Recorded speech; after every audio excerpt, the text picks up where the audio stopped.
Good morning, everyone, and welcome. This is a very exciting day. I've been anxiously awaiting getting another COVID booster, so I'm very, very excited about this. In 1928, my mom and her two siblings made medical history. It was the first time that three siblings caught polio on the very same day.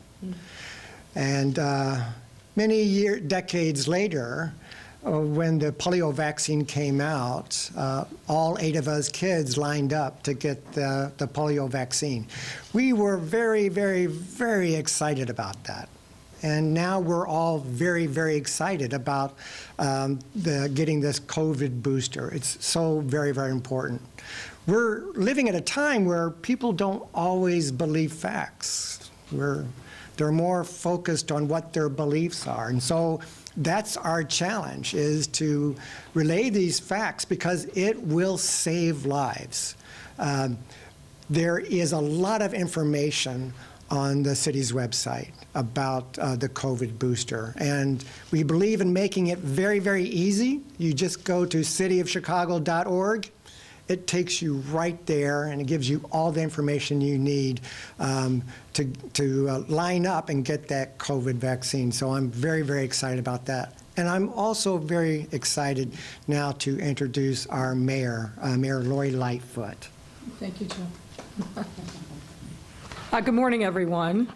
And I also want to acknowledge the other people that are here with us who you'll be hearing from, Dr. Arwady, Dr. Luna, Brandy Kanazi, and let me just say, Commissioner Kanazi of the Department of Family and Support Services has been burning the candle at all ends for the last 2 weeks because she and her team have really been taking the lead in making sure that the migrants that are coming to Chicago from Texas are well taken care of, that they have a place to stay, that they are getting medical triage, that they are getting legal services. So I just want to publicly thank Brandy and her team for really doing an incredible job. Let me also acknowledge my friend, Alderman Walter Burnett, and thank him for being here. You heard from Alderman Kappelman. We also have with us Joyce Chapman, who wears many hats, but today she's wearing her Phalanx Healthcare Services hat, one of our great partners on the far south side of Chicago, who's also going to be bringing a few words with regard to this new COVID update. We're here today to provide that update, that the new COVID vaccine will help us build on the tremendous progress that we've made over the course of this pandemic. Ever since vaccines arrived in our city back in December of 2020, they have been a necessary, important, essential, life-saving game changer. I can't think of enough adjectives to talk about how important the vaccines are, not only to slow and stop the spread of COVID-19, but also reduce the chances of severe illnesses if one contracts the virus. For that reason, the city and the Department of Public Health forged really important partnerships with local healthcare centers, community organizations, faith institutions, and many others to make sure that we were rapidly responding, providing free and equitable distribution of the vaccines. And now, over a year and a half later, COVID-19 vaccine is widely available all across our city. As of August 31st, over 70% of Chicago residents are fully vaccinated. That is great progress. But we know we can do better. And I know that there's more that we can do to protect ourselves against COVID-19's variants and subvariants. That's why I'm pleased to announce that starting today, CDPH is supporting the rollout of 2 updated COVID-19 vaccines designed specifically to target the Omicron subvariants, and we'll get into that a little more in a moment. This announcement is in alignment with the final recommendation of the CDC and the emergency use authorization from the FDA, and will help further protect the health and well-being of our residents.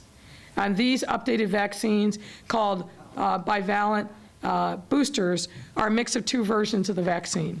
This means that they both boost protection against the original COVID-19 strain, as well as now the predominant strain, BA4 and BA5 Omicron subvariants, which make up nearly all the new COVID-19 cases in the United States, and Chicago is no different. Importantly, these updated vaccines are only approved for those who've completed the primary series, which means that you have had to have had 2 doses of either Pfizer or Moderna or 1 dose of J&J to get this new vaccine. They are also recommended to be administered at least 2 months following the completion of the primary series, or if you got one of the other boosters. And they will replace current booster dosages for those 12 years and older. The updated Pfizer will be available for 12 and up, and the updated Moderna will be available for those 18 and up. And you can pair either updated vaccine with your annual flu shot and some other vaccines which we also recognize. As summer fades and the weather gets colder, more and more people not necessarily will be going indoors, which increases the chances of contracting COVID-19 and the flu. So make sure that you take advantage of this opportunity and get your COVID-19 shot as well as flu vaccines out of the way in one fell swoop. Updated vaccines are now available at more than 130 pharmacy locations in Chicago, and we recommend calling and visiting your local pharmacy's website for more information on availability. We also recognize that pharmacies are not available in all areas of our city, which is why CDPH will also be stepping up opportunities to get vaccines through its offerings. This includes clinics hosted by the department where a $50 gift card may be offered for those doses depending on availability and eligibility. Updated vaccines will also be provided through the very popular CDPH at-home vaccination program called Protect Chicago at Home. So you don't have to, if you're nervous or can't get to a pharmacy or one of our clinics, we will bring the vaccine right to your home and vaccinate everybody in your household who's eligible. Additionally, CDPH will host family vaccination clinics at city colleges of Chicago through the month of November. And many people have taken advantage of these clinics that have been consistently running throughout. And continue partnering with aldermen and civic organizations, faith organizations across all 50 wards to provide flu and COVID vaccination clinics this fall. So to learn more and to register, please visit chicago.gov/Chicago COVID Vax. That's chicago.gov/COVID Vax. I strongly encourage those who are eligible to get their updated booster as soon as possible. I will be doing that for myself and my family. And if you're not vaccinated now, get your primary series started. You can receive the updated booster in 2 months' time. Folks, you think about where we were standing at this podium in March of 2020. We've come a long way.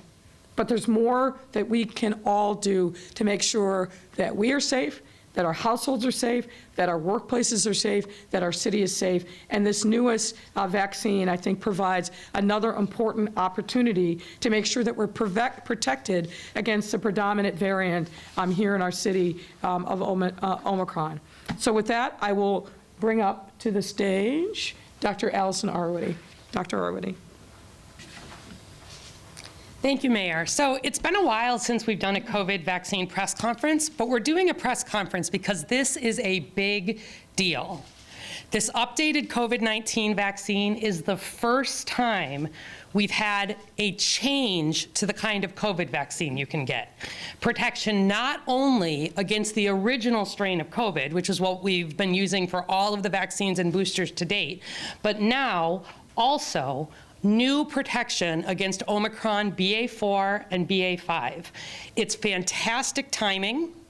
You're going to see 99.9% of all of the cases of COVID right now are this BA4, BA5 subvariant. So getting the vaccine that is a perfect match is your best chance to not only protect yourself and your family and your community long-term against severe outcomes, but also hopefully to help us get ahead of the COVID virus looking to the winter. Here we go. We are still in medium as a county and as a city, and I expect that we will likely stay in medium, but if our numbers are going up again, we may come back into high shortly, and about 80% of the country has been at either a medium or a high level. Last week, as you heard, the FDA, the Advisory Committee on Immunization Practices, and the CDC all gave this updated vaccine the green light. Maybe you could just hit the... Could you go? Go ahead. A little bit of an issue, sorry. Just hit the clicker. All right, I'll just keep talking, no worries. When we get those going, it'll be fine. Most of Chicago is eligible for this updated vaccine. In fact, 77% of Chicagoans age 12 and up have had their primary series, which means 77% of Chicagoans right now can get this updated vaccine, and we want you to. There we go. All right, perfect. So that's about 1.8 million Chicagoans of age 12 plus. I want to just run through some frequently asked questions and underscore a few things that the mayor said. Who can get this updated COVID vaccine? Anyone over the age of 12 who has completed their primary vaccine series. Doesn't matter if you got a booster in the past, it does not. If you never got a booster, this is the one to get. If you got your updated booster all along and it's been 2 months, this is the one to get. When can you get that updated COVID vaccine? As long as it's been 2 months since your last COVID vaccine. Are there age limits? Pfizer is for those over age 12. Moderna is for those over 18. We may have an updated booster in the future for younger children, but at this time, they should just be up to date with all of the vaccines so far, and this updated vaccine is only for those over 12. Should I wait to receive the updated COVID vaccine if I recently had COVID? So some of you know, I recently had COVID in late August. I definitely had that BA.4/5, and you're not required to wait for a vaccine if you just had COVID, but the CDC says you can consider waiting up to 3 months from your most recent infection. Because I had my most recent COVID in late August, that means I will definitely get this vaccine before the end of November. And if we start to see the virus changing again, we start to see new variants coming, let me tell you, I'll get it sooner than that. Because right now, again, is the perfect match for this COVID vaccine and variant. How do I know the updated vaccine is safe? This updated vaccine uses the same technology as the prior Pfizer and Moderna vaccines. And those, of course, have been safely administered billions of times now around the world. There were human trials that were completed for an updated bivalent booster, the original plus Omicron BA.1 and BA.2. Those human trials were completed earlier this summer, and then they showed good antibody response, better protection, and no new safety concerns. The same side effects, primarily sore arms, sometimes short-term fever, that we've seen with the other boosters. And then that version, that human-tested version of the Omicron bivalent vaccine was then better matched to that spike protein of BA.4 and 5. This is the same way that flu vaccines get updated every year. We make them match the circulating flu strains. So please know that the research has been done. These vaccines are safe and available, and everybody over the age of 12 in my family will be getting one. Can I still get the original booster? Actually, no. For people over 12, this booster is replacing the old booster. So the one you're going to be getting from now on is the one that both gives you better protection against the original strain and the update. Individuals 5 to 11 can still get the original booster dose. And will it still be free? Yes, thankfully. The federal government is providing the vaccine, the ancillaries. You don't need government identification. You don't need insurance. This vaccine is free and available for everybody over 12. Why do we need an updated vaccine? So we know boosters have provided great protection against hospitalization and death for Chicagoans. You can go to our website and see Chicago data that shows, you see those two graphs there. The red are hospitalizations on the left and deaths on the right for unvaccinated Chicagoans. That big spike was last winter. The light blue are those who had gotten their original vaccines but not a booster, and that bottom blue are the booster. And so you can see that just since the Omicron variant has been dominant in Chicago, unvaccinated people more than 3 times as likely to be hospitalized as those who have been boosted, and about 6 times more likely to die than those who have been boosted. So the original vaccine helps, but boosters matter, and this is by far our best booster and our best updated vaccine. Why else do we need an updated vaccine? So as you heard, it's a mix of 2 versions of the vaccine, and more than 99% of the COVID cases right now are caused by those subvariants. So this gives us a chance to get ahead of the virus. If we can get a lot of people protected right now from the variant that's circulating, we'll see fewer transmissions and hopefully less emergence of new strains, which is what we really are concerned about heading into fall and winter. And finally, we need an updated vaccine because we're seeing a lot more people get reinfected. People who had COVID in the past getting COVID again. You can see on this graph here, that blue line shows the percent of COVID infections in Chicago that have been 2nd or 3rd or even 4th infections. And before Omicron, consistently about 2% of our cases were people getting infected for a second time, probably people who didn't have as strong of an immune response. But with Omicron, we saw that really shoot up. And with BA4 and 5, even if you had an earlier version of Omicron, if you had COVID in January or February, we're seeing people get infected again right now with BA4-5. So really critical to get that updated vaccine. If we look just at the last 6 weeks, 36% of our reinfections are people whose previous case was during Omicron. So if you think you're counting on, I've had COVID, I've had a prior vaccine, I don't really need this updated vaccine, please don't count on that. Getting this vaccine gets you the best protection we've had yet, and it will help protect you even if you had Omicron this year. This couldn't be better. 99.9% in green and blue here of our cases across the Midwest and in Chicago are this BA4-5, and it's the same thing in the US, 99.9%. Couldn't be a better match. We would love it if our flu vaccine were this good of a match. We just need people to make the decision to get up to date. So finally, will I be able to find an updated COVID vaccine? Yes, you will. We have been allocated about 150,000 doses in Chicago from the federal government just over this first week, with more following as we use supply. That's about 20 times the amount of vaccine we were able to get at the beginning of the rollout, and so there is no prioritization. We, of course, most need those over 65 to get vaccinated, but you are eligible and can get a vaccine this week, even if you are 12 or 13 or 14 years old, and we would love to see you do that. We've got 90 retail pharmacy locations that are receiving vaccine in the earliest shipments, and about 170 will have received vaccine in Chicago by the end of this week. So thanks to the team and all the partners. That's not just the CVS and the Walgreens. That includes your grocery pharmacies, smaller pharmacies. We know that most Chicagoans have gotten their vaccines through pharmacies, and so we've put about half of the vaccine there. We've worked hard to make sure long-term care facilities are getting vaccine. Of course, those are our highest risk individuals. And then we've been working with hospitals and other providers that serve high risk individuals. We've got about 45 healthcare sites that will have vaccine in this first week, and then many more adding in weeks to come. And then, of course, our federally qualified health centers. Protect Chicago at home. We are prioritizing at-home appointments for older Chicagoans, those who are homebound, and those in our least vaccinated zip codes. We're working with congregate settings and senior settings like Department of Family and Support Services senior centers.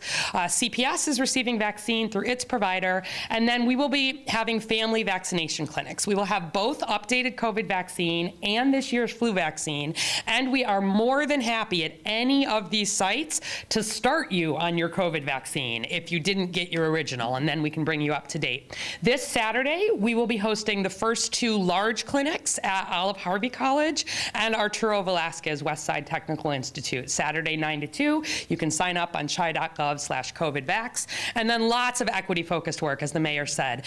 Through our Healthy Chicago Equity Zones, we'll hear from Phalanx. Aldermanic sites, thanks to these and other aldermen, we will have at least 1 vaccine location in every ward. We're doing faith-based work. We're working with the Community Safety Coordination Center. Swaparama is going to continue. That's a very popular location on Sundays.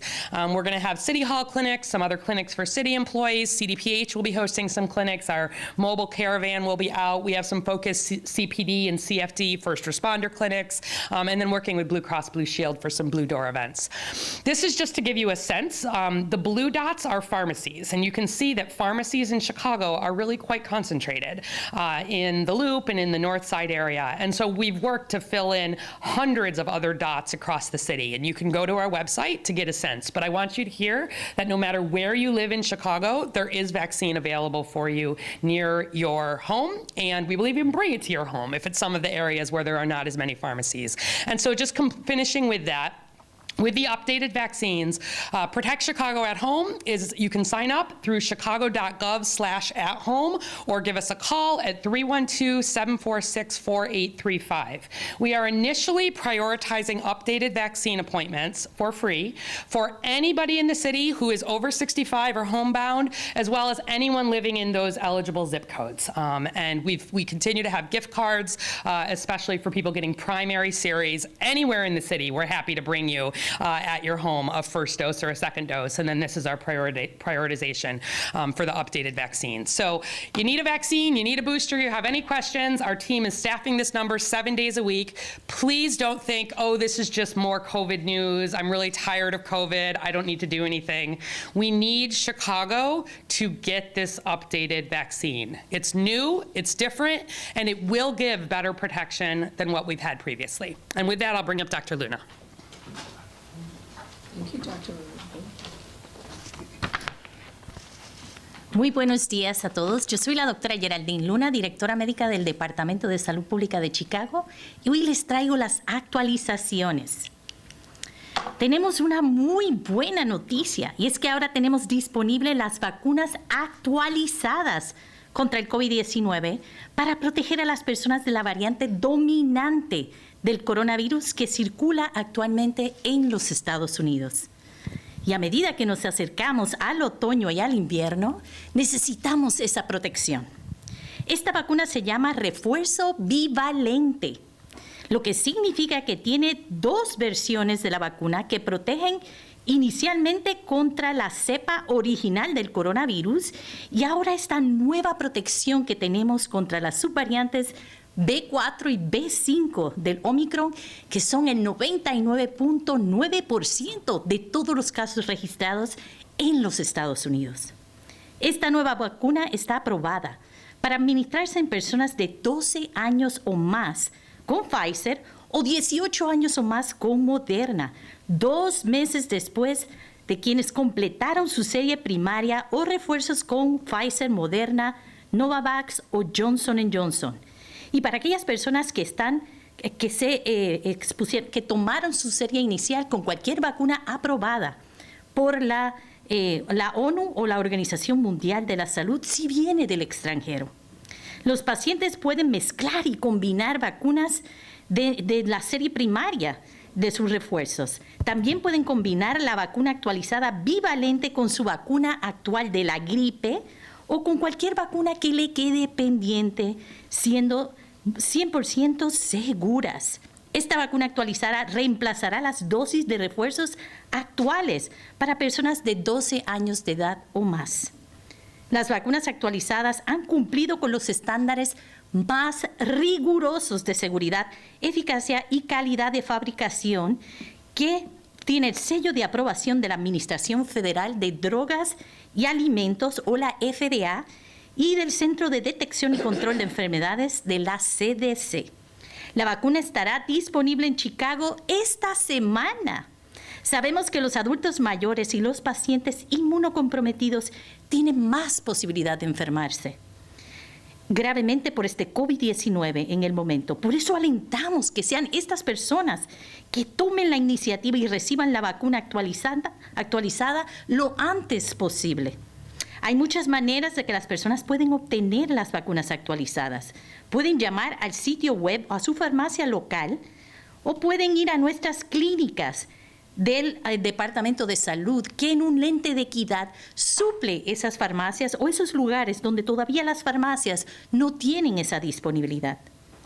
Protege Chicago al Hogar también ofrecerá la vacuna de refuerzo del COVID-19 para personas con una priorización a las personas confinadas al hogar y a las personas mayores de 65 y los que viven en ciertos códigos postales con los niveles más bajos de vacunación, otra vez en un lente de equidad. Y todas las clínicas corridas por la ciudad están dando el incentivo de los $50 por vacunación, dependiendo la disponibilidad y la elegibilidad que usted tenga.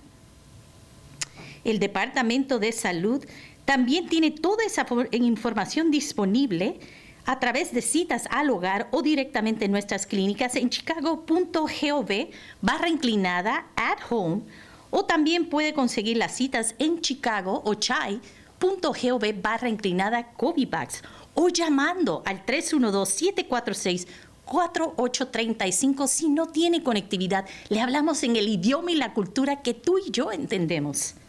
El Departamento de Salud extenderá ahora las clínicas de vacunación familiar en los City Colleges o los colegios de Chicago hasta noviembre, ofreciendo vacunas contra la gripe y contra el COVID-19 con Pfizer y Moderna para niños de 6 meses en adelante. El horario es de 9 a 2 de la tarde. Se recomienda registrarse, pero si no puede, las citas ambulatorias también son bien recibidas. Estas clínicas empezarán a dar la vacuna actualizada en Olive Harvey College y también la tenemos disponible ahora en Arturo Velázquez. Así que por favor, apersónense y lleguen y tomen su vacuna actualizada.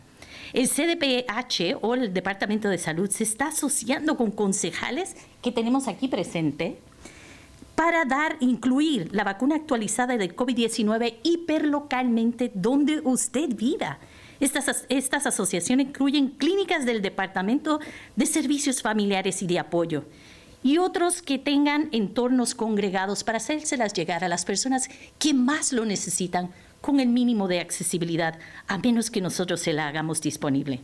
Vea el calendario completo y encuentre toda esta información en chicago.gov/Vax Calendar o chicago.gov/COVID-Vax para más información, para encontrar su vacuna. Así que gracias y cuídate, Chicago.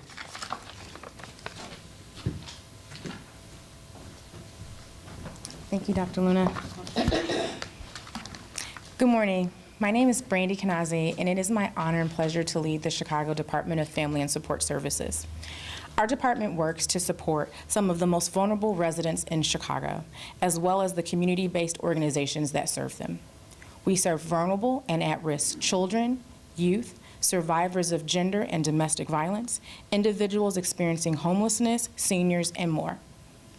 All of these populations have faced serious challenges during the COVID-19 pandemic, and we worked with countless partners to ensure individuals have the resources they need to navigate such unprecedented times. These lessons learned from COVID were abundantly clear and real in terms of the impact it had on our seniors, medically, socially, and economically. We believe that our work is meant to support seniors as they age independently and safely within their communities. We offer services and resources that empower, engage, and enrich the lives of older adults. But with COVID came severe isolation, financial burdens, fear, and health concerns. And so when vaccinations were developed, it was the critical concern that we work with our partners at CDPH to protect our city seniors and help them get back to their pre-pandemic lives as quickly as possible. We worked in partnership with CDPH to connect seniors to vaccine opportunities, provide educational awareness, and help address vaccine hesitancy. September is National Senior Centers Month, and the theme is strengthening community connections. We are kicking off our month-long celebration by welcoming health partners into our senior centers to provide vaccination support in the same community spaces that provides fitness, recreation, meals, and health, wellness, and supports. In keeping with that partnership, from today, September 6th, through September 16th, from 9:30 a.m. to 12:30 p.m., all of our 21 senior centers will offer flu and pneumonia vaccinations, as well as the original series and the new booster shot. Additionally, we invite our frequent senior center visitors and those who are visiting for the very first time to participate in our programming. We also want them to stay and enjoy a meal, as well as the many resources and activities that we offer. Our seniors are open and available to all older adults, age 60 and better, as well as those who reside in Chicago. You all have a standing invitation to come and check us out. To find your local senior center and find the next vaccination event, please visit chicago.gov/seniors. Today is an important step forward for our community's older adults, and as we continue to protect our communities from future waves of the COVID-19 virus. Thank you again, and now I would like to bring up our partner, Joyce Chatham from Phalanx Family Services. Thank you.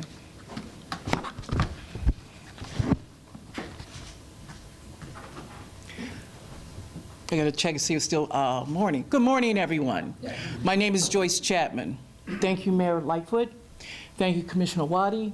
You are just we at Phalanx talk about you so much, the intelligence in which you give us all the time. We thank you. And to the Alderman, Commissioner Kanazi, and Dr. Luna, thank you for this opportunity to speak to you from the boots on the ground. We are that Phalanx Family Services, located at 837 West 119th Street. Over 15 months ago, we were asked, well, our CEO, Tina Sanders, and our Director of Operation, Laura Bailey, was asked to partner with CDPH. Then they tugged me along and said, Joyce. I said, what? They said, Joyce. When we came to the meeting, Dr. Allwady, and from there we became the Far South region for Healthy Chicago, Equity Zone, for the city of Chicago, and in what is such a great pleasure to serve. We have 11 community organizations that work with us, from Hegwish to South Deering, to East Side, to Calumet Heights, West Pullman, the greater Riverdale community, what back in the day they called out there on 130th Street. We have they're going to kill me if I do not mention them. Washington Heights and Morgan Park and Roseland. But at the end of the day, everyone, we are there to provide the services, to host events. Dr. Allwady mentioned about incentivize our people. We have a $50 gift card for the first, second, and/or booster. Now, since the new booster came out, and I'm 66 years old, they could come to my house, Dr. Allwady, and they can incentivize me, because I never got an incentivized card.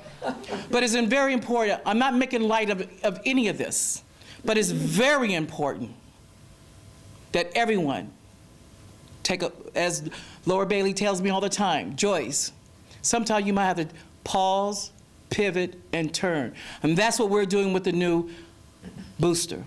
Pause, pivot, and turn. So our community leaders are out in the community every weekend, every day, dropping literature, letting people know about the new information that's out here. So please, City of Chicago, we are 6 regions, but we serve the mighty, mighty city of Chicago. So please, take heed about this information about this new variant, this new boosters this new vaccine that's coming out. It is out, and we're ready for it. So come visit us at 837 West 119th Street. Although our number's not up there, but you could contact us at 773-291-1086. I thank you so much. Before I take your questions, I want to take personal point of privilege and say happy birthday to my mother, 94 years young today. All right, happy birthday. Happy to take your questions. Thanks, Mayor. And members of the media island, I will come down and give you the mic. 2 questions per reporters. We'll start with On Topic with Sean Lewis from WGN. Good morning, Mayor. Good morning. Let's talk about how this is going to be rolled out, because I think a lot of people have questions on if they will go make their appointment this week, if they're going to be getting the old version of the booster, the new version of the booster. How confident are we that they will be getting that newer version if that's what they want? No. If you have already completed your first series, meaning you got Pfizer, Moderna, or J&J, and you got the completion, 1 shot with J&J, 2 shots with either Pfizer or Moderna, you are eligible if you're 12 years old or up. So obviously, all of the clinicians that are going to be administering the shots know exactly. They'll ask those questions. Obviously, people should be bringing their booster cards, and then they'll know exactly what to do. And unlike last time, it's open to anybody who's 12 years and older. There's no tiering, there's no prioritization. We just want people to get this new booster. We're going to be placing clearly great emphasis on those that are 65 or older, those with underlying conditions. But this is open and available at pharmacies and clinics all over the city, and we're ready to go. The positivity updates, I know we're doing a lot with the storm sewer, or rather the wastewater sewage, as opposed to testing, because a lot of people are not reporting their at-home Right. tests. How is that going, and what is it showing right now? I'll ask Dr. Arwady to come up and answer that question. Sure. So yes, we continue to both test samples from all over the city, which is how we know that more than 99% of our clinical cases are BA4-5. And, excuse me, we've been doing wastewater surveillance. So we both sample from the 3 large plants that kind of serve the whole city, and then we have 10 areas across Chicago that do a more focused sampling. And every week we update that on our website. We are continuing to see COVID really, we consider at a high level when we look at our wastewater right now, and that is true really across the city. There have been some parts of the city that sometimes surge and come down, but it has been another way for us to follow along, and I want folks to know that COVID is very much still here, even though you're hearing about it less. We see it in the wastewater, but this particular vaccine is a perfect match, again, for what we're seeing in the wastewater, for what we're seeing in clinical samples. And so right now is the time that we need people to step up and get that updated vaccine. Amy Jacobson. Good morning, Mayor, Morning. and happy birthday to your mother. Oh, thank you. So the vaccine mandate that's in place for Chicago firefighters and police officers, how does this booster fit in with that? It doesn't change anything. Our policy is still the same. Obviously, we're about, I think, 89% of our city employees who are vaccinated. So we just encourage those who have already gotten and completed their series to complete their series, to get this latest booster. Okay, a real quick follow-up to that. Are you keeping the vaccine mandate in place for firefighters, police, CP, Chicago Public Schools, We teachers? are not changing our pre-existing policy. You can ask one more. Okay. So over the weekend, when the second busload of people came here from Texas, you said instead of having to guess who's coming, who's not, how many, and what are their needs, that's what mayors along bordering states and the governor of Texas have to deal with on a daily basis. So why not call on the federal government, President Biden, to try and work on border security? Well, look, I think that we all need to collaborate at every level of government, but the difference here is, yes, you don't know when you're in a border city, a border state, exactly who's coming and when, although I think the intelligence on that has improved, but this is entirely within the knowledge of the Texas governor, who he's putting on buses, when they're coming, what their specific conditions and needs are. So the same thing he's saying, hey, I need more help, well, so do we. He's treating these human beings like freight, and like we don't need to know exactly what's what so that we can make sure that we have proper accommodations for them. All this is about is a manufactured political crisis.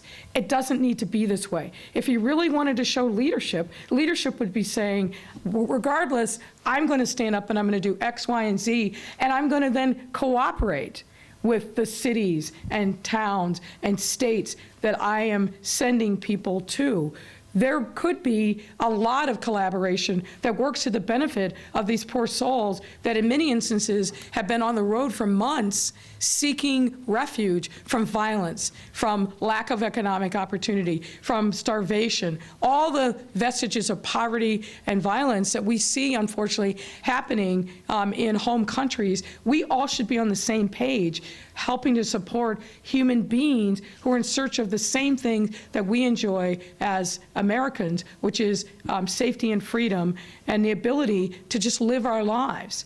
But instead, what he decides to do is just spring it on us, put a bunch of people on a bus, and not care about the consequences.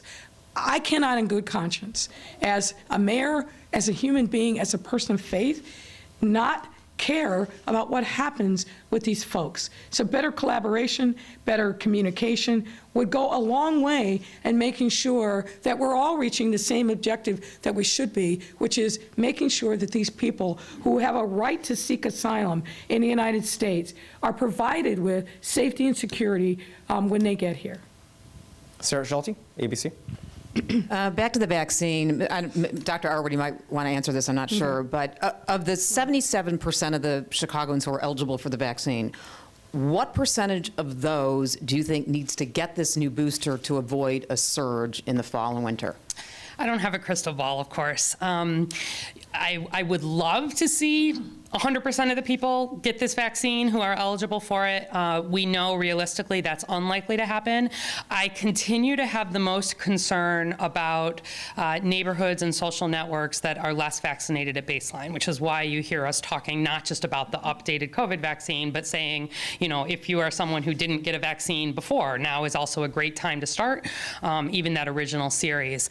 I do think it is likely that we are going to see some COVID surge this fall and winter. We would be very lucky to avoid that, but if you look both of the past 2 years, we have seen that surge.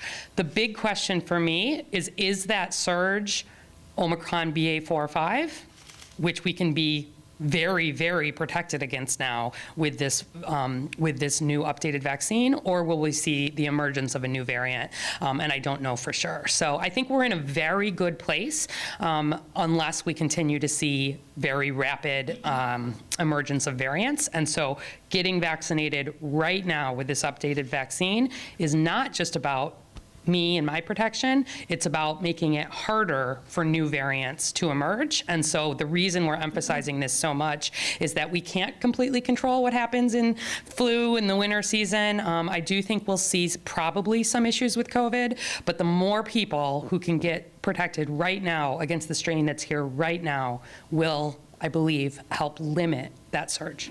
Allison, if I can, I want you to do two things. Explain to people about how the variants spread and why a host who's unvaccinated is a perfect place for the variant to spread. And if I can we go back to the slide that showed what happened in the city during the Omicron initial surge in December and January? Almost, yeah. There it is. Yeah, and we update this every single week on the website. So first of all, viruses mutate. This is what they do. They evolve like any other living organism their goal is to mutate and change and live on. And the way they mutate and change is every single time COVID is spread from one person to another, there's copies made of the virus, and those copies get mutations in them. Most of the time, those mutations are not dangerous, but the problem is that when you get a mutation that in some way makes the virus stronger, makes the virus more contagious, makes the virus more likely to make people sick, that version outcompetes all of the other versions of the virus. And so what we see is the more transmission that is happening, the more chances there are for the virus to mutate. And when the virus mutates, that is when we see the emergence of new variants. And so when you've got folks who are not vaccinated or not protected, have not seen versions of COVID before, when they see a new version of COVID, it's an opportunity, it's a great opportunity for the virus to mutate and create a new variant. And so you getting vaccinated, like I said, it is for you and for your family, but it also at the population level helps us give less opportunities for that virus to mutate. And yeah, the mayor just wanted me to highlight this again. This is Chicago data, and it shows going all the way back since we've had vaccine. The red line is what has happened, hospitalizations on the left and deaths on the right, to unvaccinated Chicagoans. And so you can see that big spike was Omicron in this last January, but you can see even the spikes coming before that were largely falling on the unvaccinated in the red lines there. And then the dark blue line are those who have been up to date. And we were emphasizing this difference. If you look in January in that peak there, you see there's a big difference between the light blue line, which are people who also got boosted, the dark blue line, people who also got boosted, and the light blue, those who had gotten their original vaccine but had not been boosted. We know boosters are important. We know boosters are even more important when folks are older and have underlying conditions. And I want to see, to your question about what happens with potential surges to come, I would love to see it look like that dark blue line, right? And the red line are folks who are unvaccinated. The light blue are people who got the first vaccine. The dark blue is what we saw in prior surges when folks were boosted. And so let's look like a dark blue line here in Chicago, see very few hospitalizations and deaths, no matter what might come this winter. If I can just put a finer point on this, we lost a lot of Chicagoans who died needlessly, in my view, because they weren't vaccinated.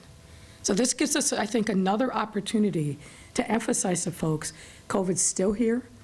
People are still dying every single day of COVID in Chicago and across the country. This gives us another opportunity to remind folks, this is not the flu. It is much more serious, it's much more contagious, and unfortunately, it's much more deadly. So we've got to get people vaccinated. I actually asked Dr. Arwady this last Thursday, but let me ask you this. Okay. I mean, how worried are you that people aren't going to get this shot? I mean, booster rates are still incredibly low. Even the primary series is low among African-American men. I mean, Well, and I know you've laid everything out here, but how worried are people? I just talked to some people last week, man on the street, I know very unscientific, but there were people that said, you know what, I did the 3 shots, I'm done. Look, I get that there's COVID fatigue. There was COVID fatigue in 2020 and 2021, but COVID's still here, it's still contagious, it's still deadly. And I think we've got to continue to do everything that we can as a city government with our partners in the neighborhoods, the healthcare centers like Phalanx, like the other Healthy Chicago equity leads, to bring home the message that you are doing yourself, your family, and as Dr. Arwady said, our entire city a favor, because COVID spreads so rapidly.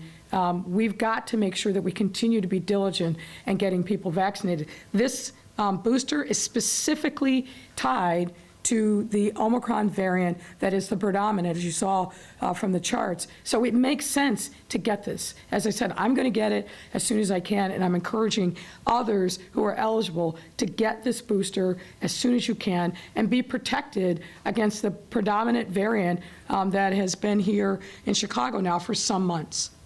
Craig, ABC. There you go. Sneaking up on me.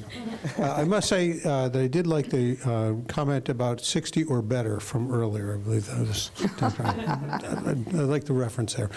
Mayor, I wanted to ask you, first of all, if we get your reaction to Sue Garza announcing that she's not going to run for a second term. And just in the bigger context, too, we've got about a quarter of the council that's going to be turning over for one reason or another. I think more to come. And more to come.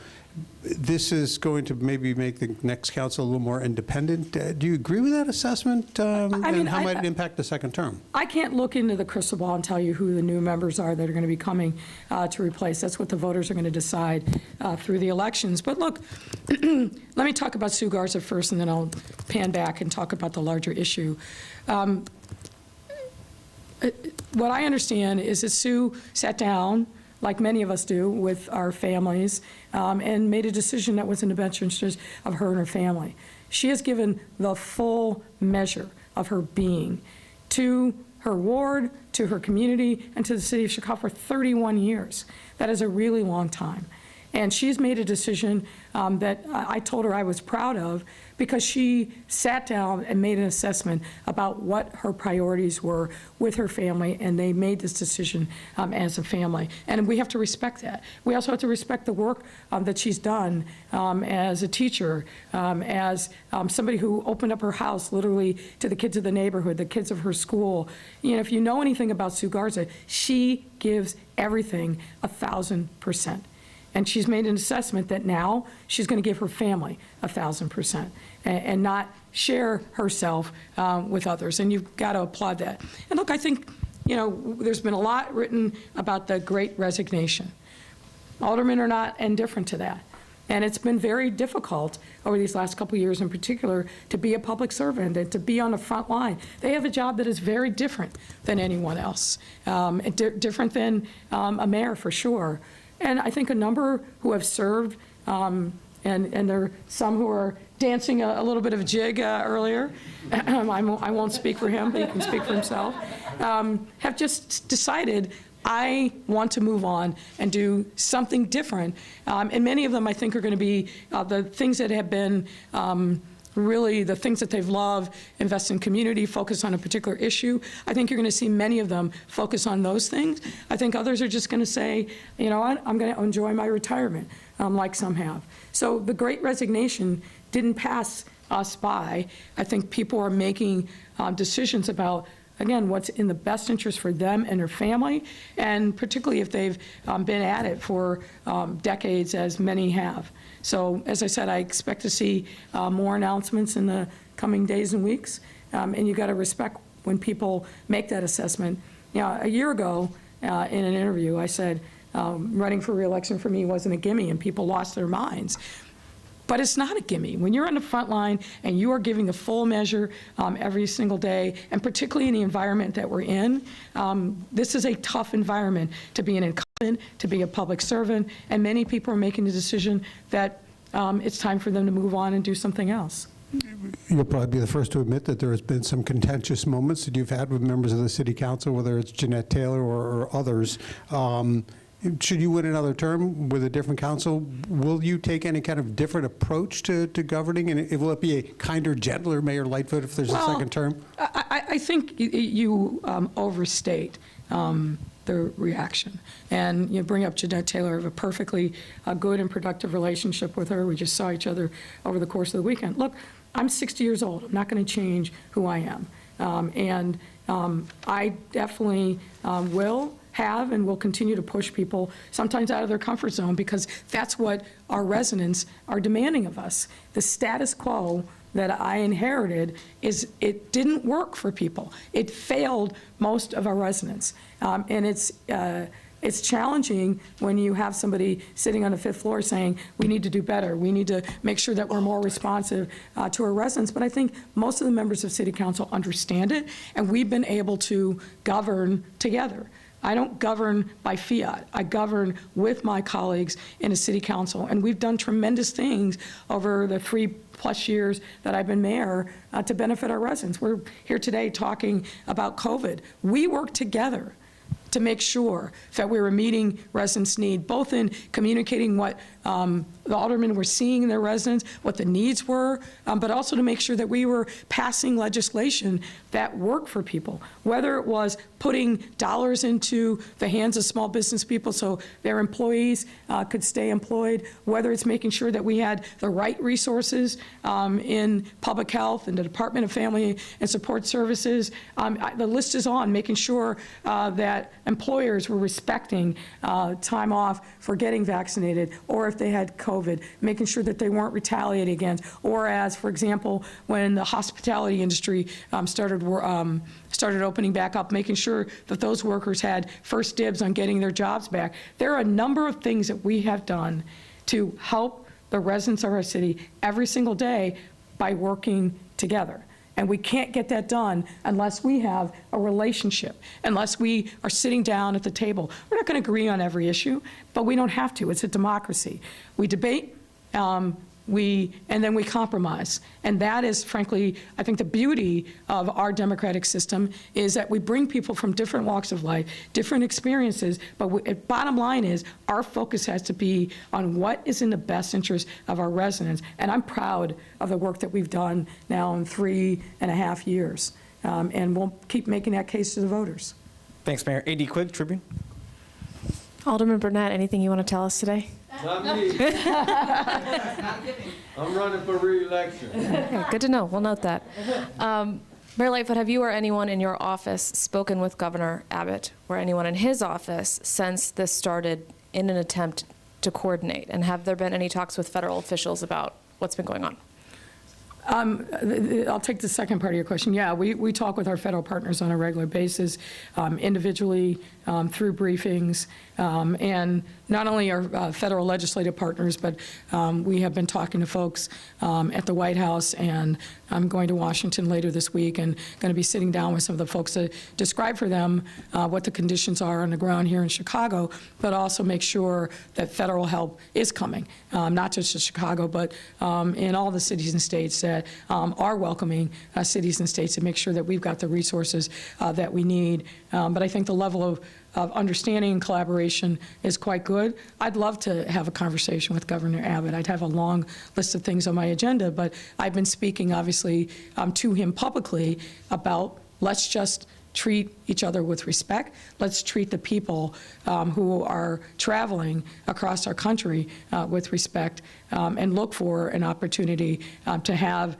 more dialogue. I won't say more, have some dialogue, some collaboration. We're obviously talking to people on the ground in Texas on a regular basis, but this is not a governor who wants to collaborate and cooperate with us. There's a way to do it. It's real simple. Pick up the phone, send me an email, work through third parties. I'd love to see that, because that to me would show that importantly, that he's regarding these folks as human beings who are deserving of respect and dignity, and not treating them just like freight to be shipped across the country. Ted Phillips is preparing to step down from the Bears. The team is having a community meeting this week on the Arlington Park plans. How, if at all, does this change the dynamic of your talks with the team? I don't think it changes it at all. As I said months ago, we were going to make a very compelling case for them to stay in the city of Chicago, and I think that we've done that.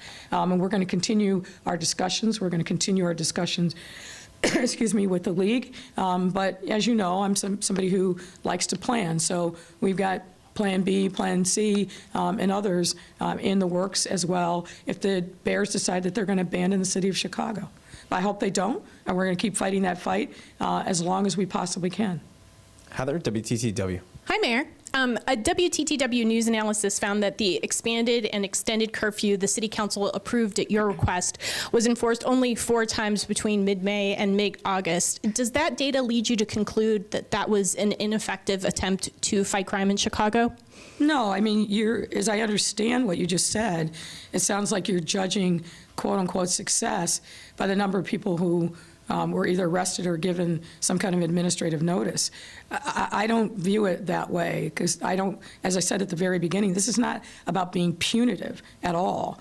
What I think we have to accomplish, and I think we're making and seeing strides in that direction, is number one, reminding parents that there is a curfew.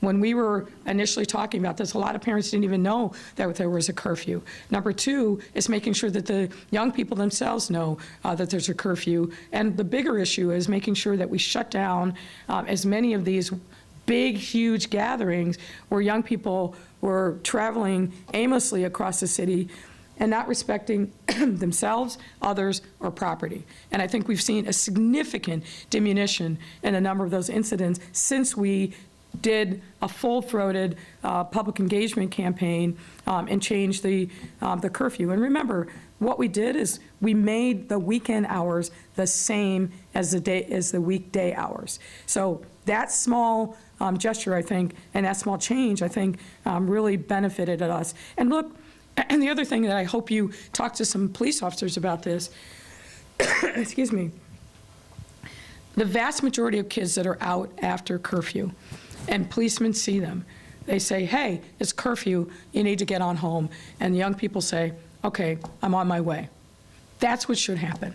I don't want to put kids in handcuffs and arrest them. That's not the point. The point is to make sure that their parents knew, that the parents are taking responsibility and educating their young people, that they know where they are and who they're with, and that we reduce the incidences of young people in large masses causing challenges all across our city, to our neighborhoods, to our small business people, and frankly, to themselves. And I think we've done a lot of good in that regard. On another topic, Brandon Johnson today took the first step toward running for mayor. I'm sorry, say it again. Brandon Johnson took the first step for running for mayor, challenging you. Your reaction? None. I'm doing my day job. There are going to be people that come, people go, people make announcements. I'm not focused on that. What I'm focused on is making sure that I do what the voters elected me to do every single day, that I deliver on the mandate that I was given, and that we educate people over the course of time about the things that we have done to benefit them. We're talking about COVID today, but we could talk about the amount of resources that we put into mental health, 10 times the amount of resources that were dedicated to mental health from the time that when I started. We can talk about, frankly, the progress that we've made in public safety, and I'm proud of that work. We could talk about the work that we've done around affordable housing, making sure that people aren't living in stable housing situations, what we've done through the pandemic to help with rent relief, what we've done on economic development, and how our city is probably the best positioned in the country as we recover from the pandemic and walk towards prosperity. There's a lot to talk about, so I'm focused on those issues and not who may be taking another step to get into the race. And my last thing I'll say is this. It's real easy from the sidelines to be critical, to say that things aren't working right. I think what Chicagoans want is a vision for the future that shows the brightness on the horizon, not creating some dystopian view of our city that is inconsistent with the reality that people face every single day. Do we have challenges? Of course we do. Are we working on those every single day, every week? Yes, of course we are. But there's a lot of good things that are happening in our city, and I'm going to remind people of that as well. Thanks a lot, Mayor. Thank you, everyone. That's a wrap. Thank you.